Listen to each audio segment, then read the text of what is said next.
Bienvenidos, bienvenidos a todos, bienvenida a República Oriental del Uruguay. Suena lindo el nombre, ¿no? República Oriental del Uruguay, la república al oriente del río Uruguay. El río de los pájaros pintados, dicen algunos, ¿no?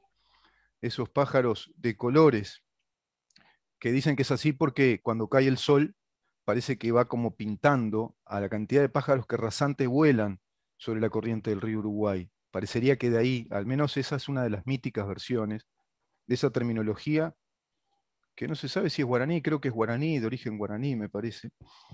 Otros dicen que era el río de los caracoles pintados también, ¿no?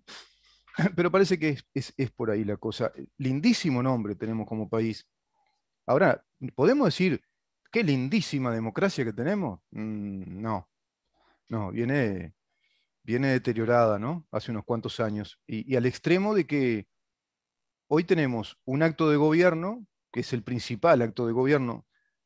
Todavía podemos ir de un novel gobierno, de un novel gobierno, ¿no? Un gobierno muy joven, de 2 años, porque además es una coalición nuevita, porque es primera vez que se gobierna con esta estructura en coalición. Y en ese acto de gobierno, que es la ley de urgente consideración, hay 135 artículos medulares en cuanto al funcionamiento del Estado que se ponen en tela de juicio mediante el mecanismo de un referéndum. ¿Eso habla bien de la democracia uruguaya o habla de un ejercicio abusivo respecto a un instrumento que la Constitución contempla, como es la democracia directa, en este caso a través del referéndum, como para derogar total o parcialmente una ley? En este caso sería el intento de la derogación parcial o la ratificación parcial de esta ley de parte de la ciudadanía. Qué raro, ¿no? Hasta como instrumento. Yo tenía un profesor en facultad que nos decía que eran esos híbridos que tiene el constitucionalismo uruguayo. Porque de pronto la democracia directa a nivel plebiscitario está muy bien, es correcto, está bien y es necesario. Pero referenciar, ir a un referéndum por leyes que un gobierno dicta, la verdad que parece ser que como concepto deja mucho que desear. Pero el hecho es que hoy tenemos esta realidad política, esto es constitucional, ejerciendo un legítimo derecho constitucional, la oposición, que yo llamo PIT-CNT-FA, se lanza contra el acto principal de gobierno. ¿Cómo lo ves tú, Rafael? Bienvenido. Muchas gracias por estar con nosotros otra vez, ¿eh?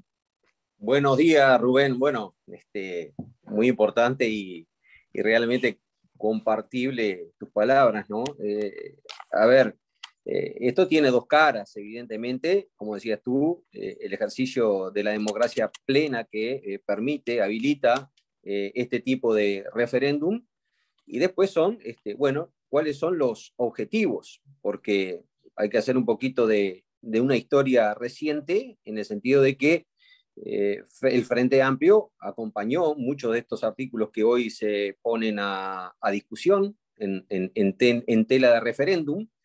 Y además, en primera instancia, el propio Frente Amplio había observado esa posibilidad de llevar a referéndum, en el entendido de que, bueno, habían artículos que habían sido acompañados, habían artículos que habían sido modificados, y que por lo tanto era un poco ilógico que esa fuerza política hoy acompañara este referéndum.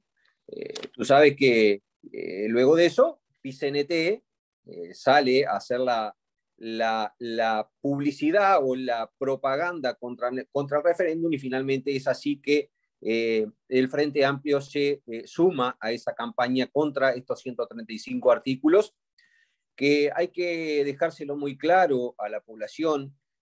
Son los que permiten al gobierno democráticamente elegido gobernar el país.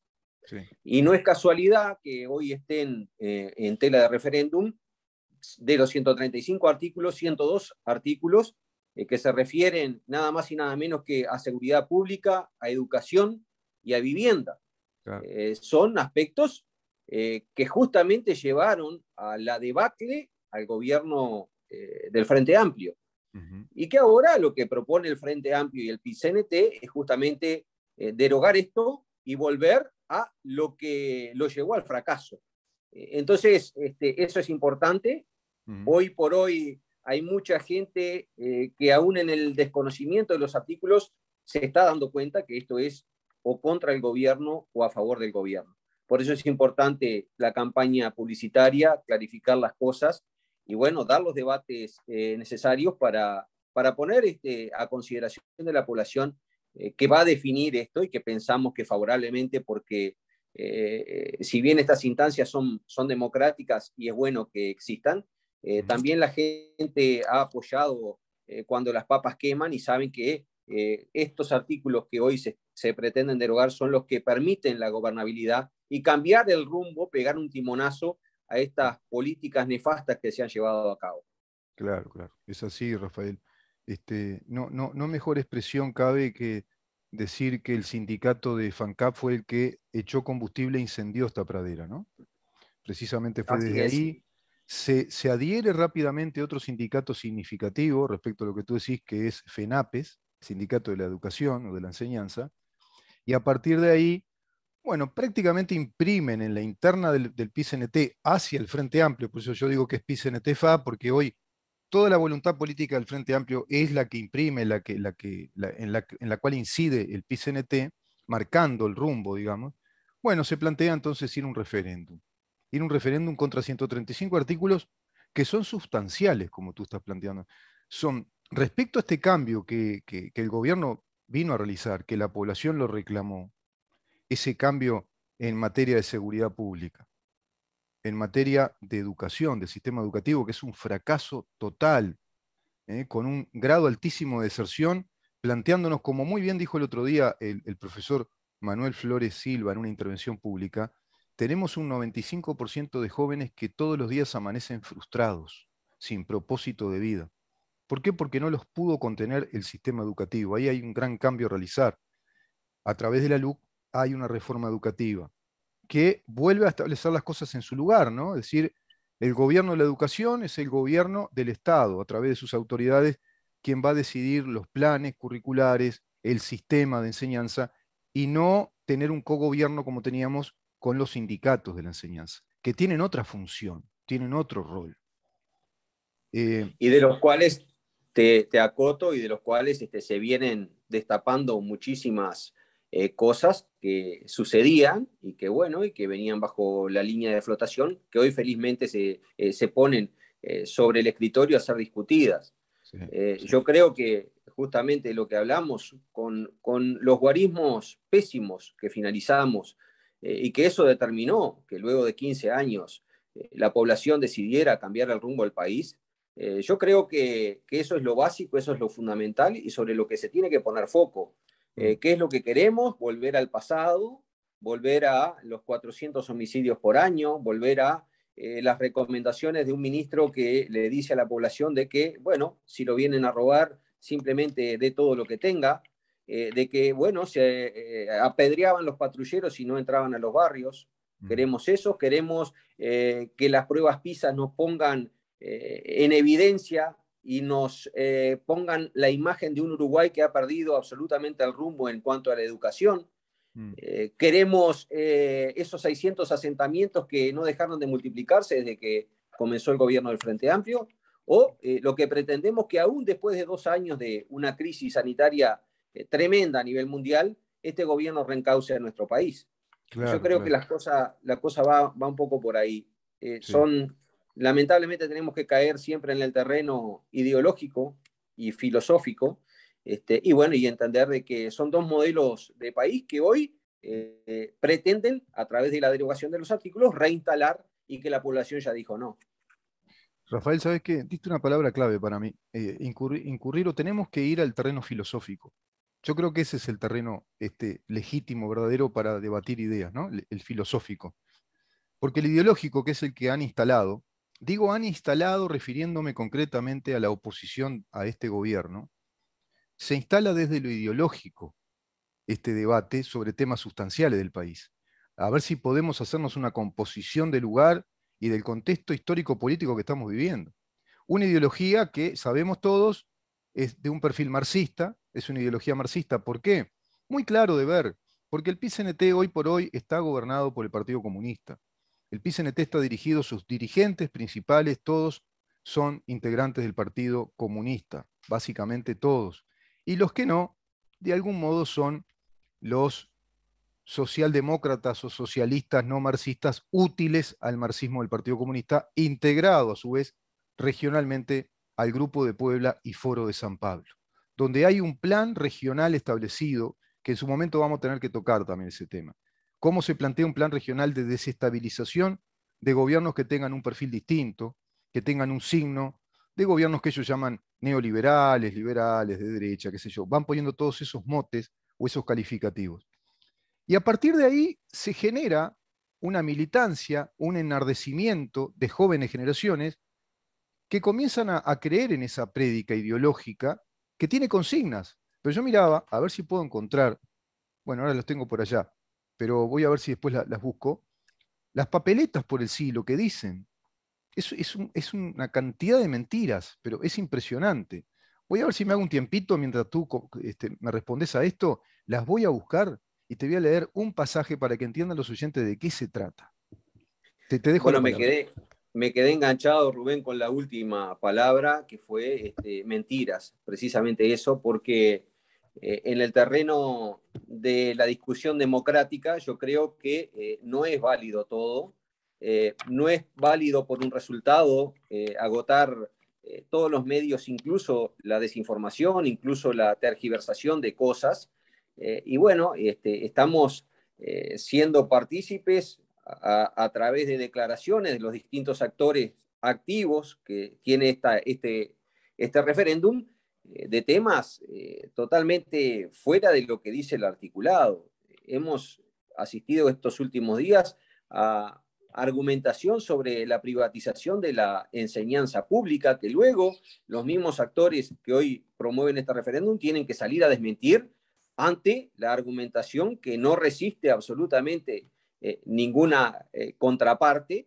Y bueno, yo creo que no es válido todo. Acá debiera darse una argumentación, un debate en torno a posiciones sobre lo que está escrito, sencillamente lo que está escrito, y no sobre lo que podría suceder o sobre lo que deseamos que sucediera, porque también hay que tener en cuenta eso. Yo lo que percibo en esta campaña pro referéndum es que, bueno, lo que se anhela son resultados malos, aún contra todo lo que son las encuestas, aún contra las mejoras en seguridad, aún contra lo que se está haciendo a nivel de viviendas, de la posibilidad de que la gente adquiera o pueda llegar a alquilar sin garantías. Bueno, hay muchas cosas que evidentemente impactan a quienes promueven este referéndum y que no quieren que las cosas mejoren.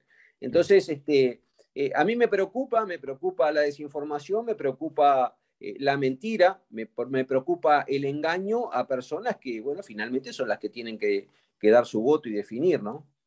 Sabés, Rafael, que todos ustedes, como operadores políticos hoy, como actores políticos protagonistas, están luchando contra algo que es profundamente grave, es complejo. Estoy seguro que tú sos consciente y todos son conscientes, pero este ejercicio de la mentira, convertida en un relato persistente, en un relato ya militante, enfervorizado, que se va a agudizar más hacia marzo, obedece a una de las grandes teorías de la nueva revolución marxista, del neomarxismo, ¿verdad? O la nueva izquierda, que es las teorías de la autoperceptibilidad de la realidad, de la autopercepción, o lo que ellos llaman también la performatividad del agente revolucionario, como decía Laclau parafraseando a Judith Butler. Es decir, nosotros hacemos la realidad de acuerdo a lo que percibimos de ella y no de acuerdo a lo que constatamos como hechos de la realidad. En este caso, a ver si me explico, en este caso hay una ecuación bien clarita que dice el dato mata al relato. ¿Cuál es? El dato legal, el dato documental de la ley de urgente consideración, que como tú decís, basta con ir a la fuente, leer los artículos y entender de qué se trata, y la realidad que la respalda, esa realidad de un año y medio de vigencia de la ley, que no nos está hablando del gatillo fácil, no nos está hablando de policías que atropellen gente, todo lo contrario, está hablando de que han bajado los delitos muy graves, y eso obedece precisamente a una articulación legal mucho más apropiada, ¿no? El concepto de seguridad pública y nos brinda más garantías a todos los ciudadanos. No sé cómo ves ese tema, pero creo que esa es la pugna, ¿eh? Es el dato que tiene que matar a ese relato. Sí, totalmente. No hay mejor campaña que la de amedrentamiento de la población para tratar de, bueno, inculcar argumentos que son falaces, que no se condicen, como dices tú, con la realidad. Basta ver lo que es lo referente a seguridad pública, todos aquellos anuncios agoreros de policías matando gente. Bueno, han habido mucho menos muertes que que el último año de gobierno del Frente Amplio.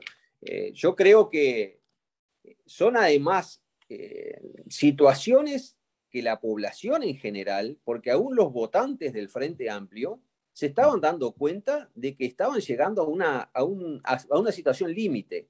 Sí, Los propios votantes del Frente Amplio eran quienes manifestaban en las últimas encuestas que el tema de seguridad era un tema gravísimo en el Uruguay y de que había que ponerle coto.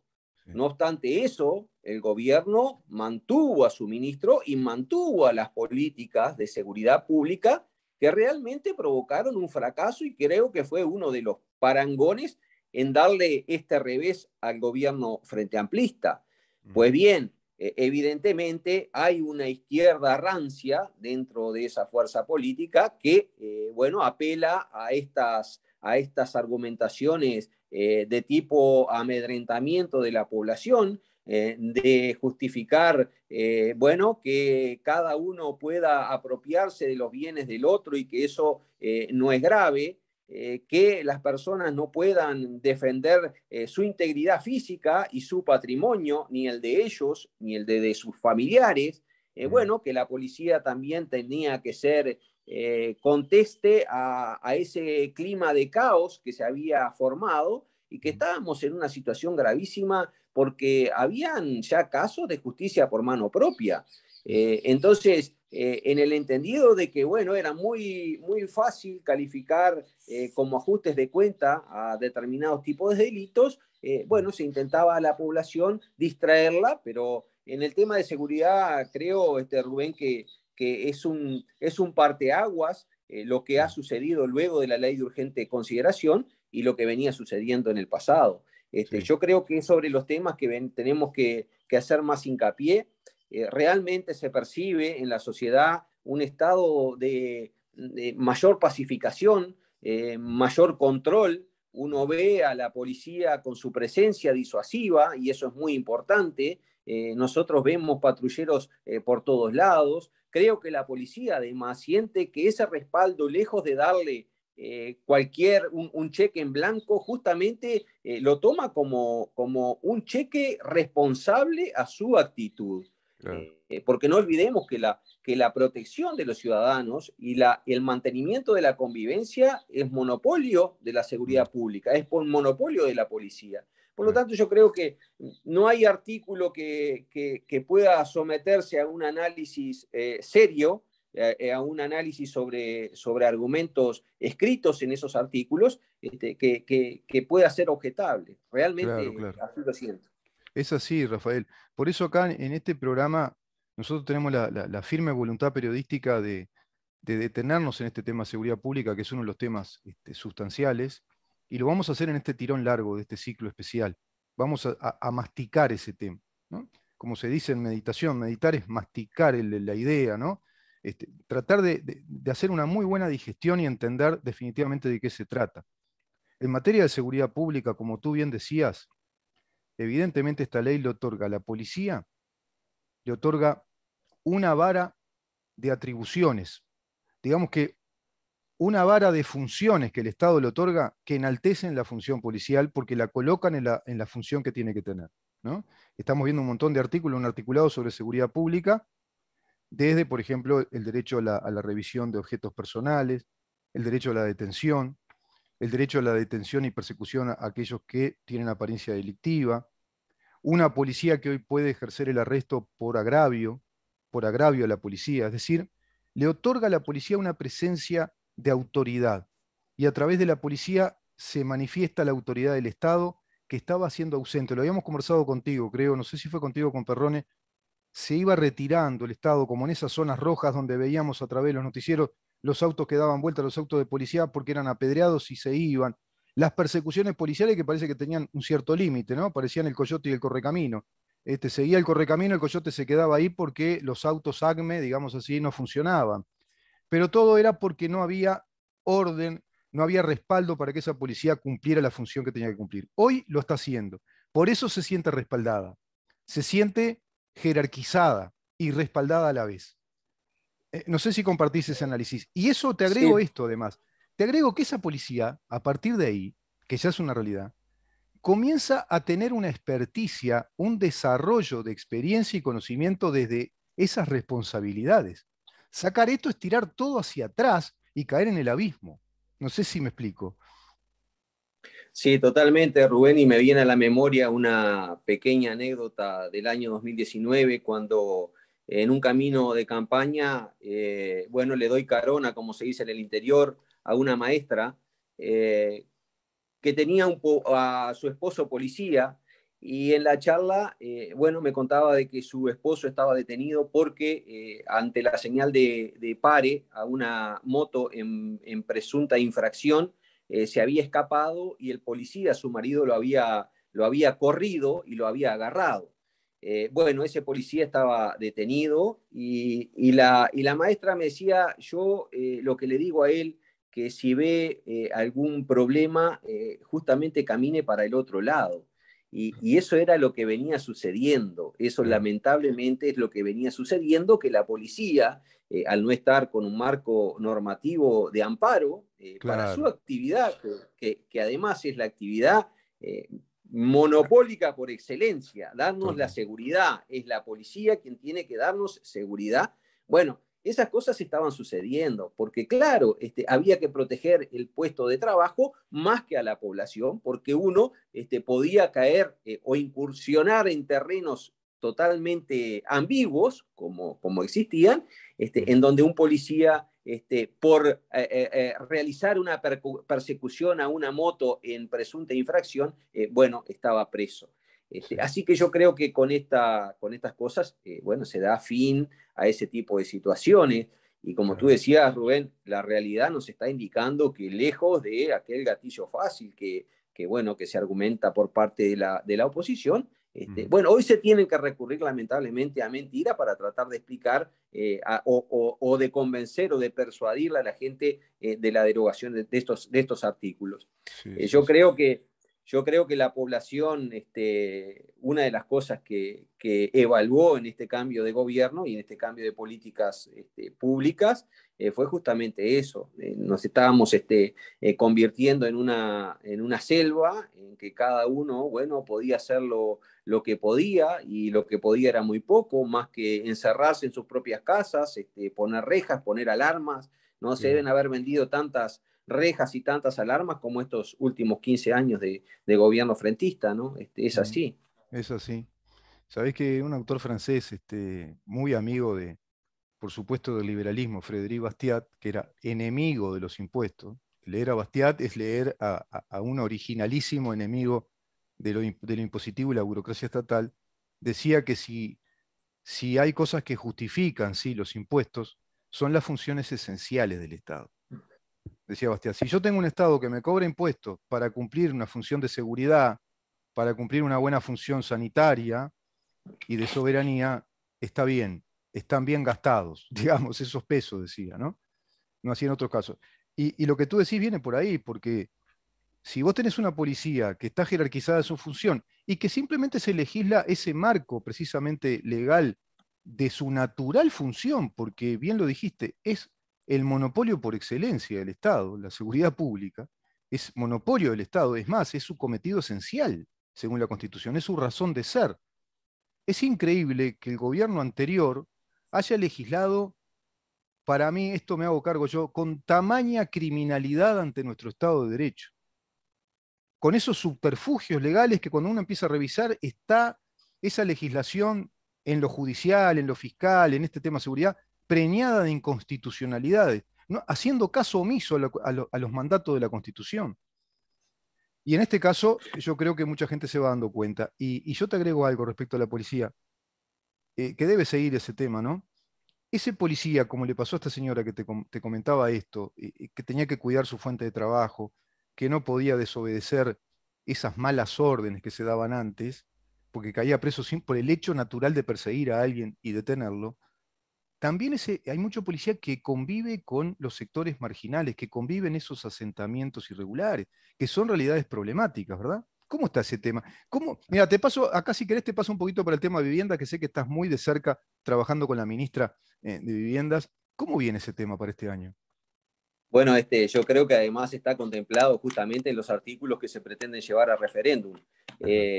Yo creo que las anécdotas muchas veces describen cuáles son las situaciones, y te hago otra pequeña. El hijo de un inseminador que trabajaba conmigo, bueno, se va a Montevideo a la policía, ingresa en la policía, obviamente pasa a vivir en un barrio de contexto crítico, y su padre me contaba de que su hijo salía de la casa con la vestimenta de policía en un bolsito y tenía que hacer aproximadamente unas 20 cuadras, llegar a un bar, pedir ingresar al baño para ponerse su atuendo de policía y ahí poder tomarse un ómnibus porque tenía mucho miedo de salir de ese barrio con su Uniforme, indumentaria claro, policial, con su claro, uniforme policial. claro. Eh, bueno, a ver, son cosas que aún tenemos que hacer muchísimo esfuerzo para corregir porque la solución mágica acá no existe.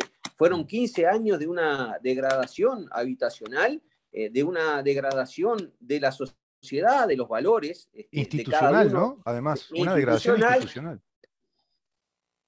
de la falta absoluta o la pérdida absoluta de respeto por la autoridad. Y bueno, en cuanto a eso, el Ministerio de Vivienda ha puesto foco. Lo que está tratando no es de crear guetos para policías, sino justamente mejorar las condiciones barriales para que Claro. puedan convivir policías y el resto de la sociedad, que creo que va por ahí. Es decir, no tratar de aislar ni tampoco a la fuerza militar, sino también policías y militares conviviendo con la sociedad, Sí. y que, bueno, tengamos que empezar a percibir que la autoridad es la autoridad y que debemos respetarla, porque ese respeto hacia nuestra dignidad, a lo que te comentaba el otro día, hacia nosotros mismos, y es la única forma de lograr una convivencia pacífica. Sin duda. Hay un amplio, un arduo trabajo por parte del Ministerio de Vivienda. Son más de 600 asentamientos que hay que solucionar, son alrededor de 70.000 soluciones habitacionales que hay que ponerle foco. Bueno, conjuntamente en la LUC hay muchísimos artículos referidos a la parte vivienda que constituyen prácticamente otro cuarto de lo que es la LUC. Un 25% está referido a vivienda, y yo creo que es parte de lo que hace a la vida social, ¿no? Es decir, Sí, justamente sí. todos esos pilares que debemos fortalecer, y que justamente la ley de urgente consideración, que además otra cosa, Rubén, y es Mm. muy importante, es justamente a partir de estos meses que va a empezar a desarrollarse a pleno, porque el país lamentablemente estuvo enfocado en otra problemática. Pero bueno, ahora la ley de urgente consideración va a dar resultados, se van a comenzar a ver resultados, porque va a empezar a funcionar a pleno, como Claro, por ejemplo la portabilidad numérica que ya está sí, en curso. sí. Parece mentira, pero bueno, aquellos que decían que Antel se debilitaba, que bueno, tú sabes que en estos días en donde se abrió ese corralito de números, justamente la empresa pública fue la favorecida. Mm. Y creo que es uno de los principios de libertad esenciales, en el cual la portabilidad numérica es parte también. ¿Por qué Sí, teníamos que estar cautivos de una compañía para tener un número de teléfono? Una cosa que no tiene sentido. Bueno, son exacto. cosas tan sencillas. O ¿por qué no puedo pagar en efectivo si en el interior, en muchos lugares, ni siquiera un POS existe? Porque también hay que ver esa Claro, realidad de ese otro 50% de la sí. población que no vive en una metrópoli, ¿no? Vamos a ir a ese tema en la próxima, ¿sabes? El tema vivienda, por ejemplo, y los temas financieros, que ahora en un ratito los vamos a tocar con el senador Raúl Valle, el hijo del expresidente, que es especialista en esos temas, me pidió tocar y me parece muy oportuno tratar estos temas que tú estás planteando ahora al pasar. Pero si te parece, entonces, Rafael, vamos para la próxima contigo con el tema vivienda, que sé que estás muy de cerca con ese tema, siguiéndolo muchísimo, ahí al ladito de la ministra, a quien también sería un honor tenerla en el programa y poder conversar con ella de este plan de vivienda, que está instrumentado a través de la LUC, precisamente, ¿no? Está instrumentado a través de la Ley de Urgente Perfecto, Consideración. Rubén, y me comprometo a hacer las gestiones para que de repente en el próximo programa podamos hacerlo en conjunto con la ministra y bueno, pueda dar algún detalle más preciso sobre alguno de los artículos contenidos justamente en este proyecto de ley. Buenísimo, buenísimo. Va a ser realmente de un alto impacto para toda la audiencia, para el programa, de un alto impacto positivo, contar con la ministra y contigo a la vez y hacer una linda nota respecto a este tema. Para seguir ilustrándonos a todos nosotros respecto a las ventajas que tiene un acto de gobierno importante, pero a su vez sencillo, simplemente tener disposiciones legales que mejoran, ¿no? Van articulando derechos como el derecho a la vivienda, la inclusión financiera que sea verdadera y no obligatoria, que sea libre, por ejemplo, y todo este tema de la seguridad pública, la enseñanza, ni qué hablar, la portabilidad numérica, que para mí va muy de la mano de todo lo que es lo financiero, ¿no? Y el desarrollo económico de un país. Muchísimas gracias, diputado, realmente, Rafael, por estar con nosotros una vez más. No, Rubén, el agradecido soy yo por tratar de clarificar y bueno, y justamente ustedes que son el bastión fundamental para dar a conocer todas estas cosas. Así que estamos a las órdenes y bueno, nos comprometemos a la próxima semana para ese contacto. Dios mediante, el próximo jueves o viernes seguramente contaremos con tu presencia y la presencia de la ministra. Muchísimas gracias. Buena jornada Gracias para a ti. ustedes, igualmente para ustedes. Muchas gracias. Conversamos con el diputado Rafael Menéndez por Cabildo Abierto respecto a la ley de urgente consideración. Vamos a una pausa y vamos a intentar el contacto con el senador Raúl Valle por el Partido Colorado para hablar también de la ley de urgente consideración, pero en temas estrictamente financieros. Quédate ahí.